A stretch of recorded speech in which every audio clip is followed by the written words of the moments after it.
कहता है what is the compound interest on a sum ना, तो सम लिखो यहाँ पे, सम की वैल्यू कितनी थी 8192, 8192।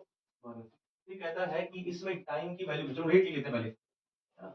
रेट की वैल्यू है 15% पर एनम, पर एनम का मतलब 12 मंथ के लिए। अब इसने टाइम कहा है कि टाइम है 1 से 1 बटे 4 ईयर, है ना। आपको इतना पता है कि 1 साल से तो ज्यादा ही है, इसका मतलब क्या है 1 ईयर प्लस 1 बटे 4 ईयर। अब 1 बटे 4 ईयर का मतलब देखो, जैसे मैंने अभी समझाया था ना आर वाला, 1 साल तो पूरा है, लेकिन 1 बटे 4 ईयर, ईयर की जगह मैं कितना लिख सकता हूँ 12 मंथ लिख सकता हूँ।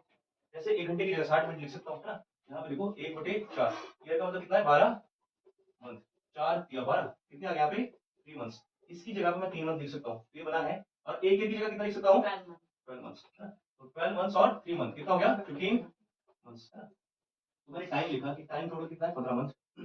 और उसने ये भी कहा है कि हर 5 महीने के बाद उसको पैसा चाहिए, तो कितनी बारी मिलेगा पैसा 3 बारी। देखो 5 मंथ यहाँ पे, सेम 5 मंथ यहाँ पे, सेम 5 मंथ यहाँ पे। क्वेश्चन में कहा है ना उसके आगे, देखो उसने कहा है कि if interest is compounded 5 monthly के बेसिस पे इंटरेस्ट जोड़ेगा वो, तो सेम यहाँ पे 5 मंथ, 5 मंथ और 5 मंथ।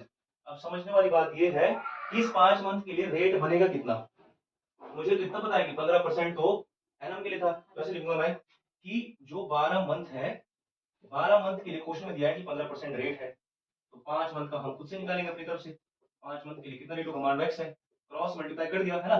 5 एम इंटू 15% बराबर यहाँ पे कितना एक्स इंटू 12 एम, एम से एम कैंसिल, है ना। अब किससे कटेगा ये 3 से कटा है ना, 3 चौके 12, 3 पंजे 15, यहाँ पे 5 पंजे 25%, इधर x इंटू 4, x बराबर 25% अपॉन में 4, 4 छिके 24, 1 बटे 4%। इसी को मैं क्या कितना लिख सकता हूँ 6.25%। और इसकी वैल्यू आपको पता होनी चाहिए, 6.25% की वैल्यू परसेंटेज में कितनी 1/16। नहीं पता तो ऐसे कर सकते हो आप, 6.25% है ना, जैसे में घटेगा बटे में कितना लगेगा, 25 से काटना पड़ेगा, 25 से कटेगा 25 बारी, 25 और 100 पीछे 2 जीरो। अब फिर से काटना पड़ेगा, देखो 25 से कम 25, 25 से कम 25 कितना बचेगा, यहाँ से 15, 25 के 150, 1/16 आएगा। कैलकुलेटिव है, याद करना पड़ेगा वैल्यू। तो यहाँ पे 6.25% आ गया ना, 5 मंथ इधर भी 6.25%, 6.25%, 6.25%, इसकी वैल्यू कितनी होती है 1/16, 1/16, 1/16।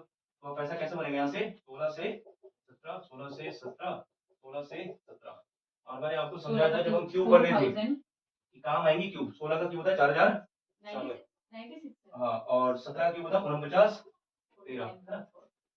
अब हमारे पास प्रिंसिपल 4096 रेशो आया है, लेकिन एक्चुअल में कितना है 8192, ये तो डबल दिख रहा है सीधा, है ना। इसकी कैलकुलेशन में आपको करनी पड़ेगी, रेशो में आया अभी, ये भी रेशो में है, तो इसकी value 4096 ratio is equal to 8192।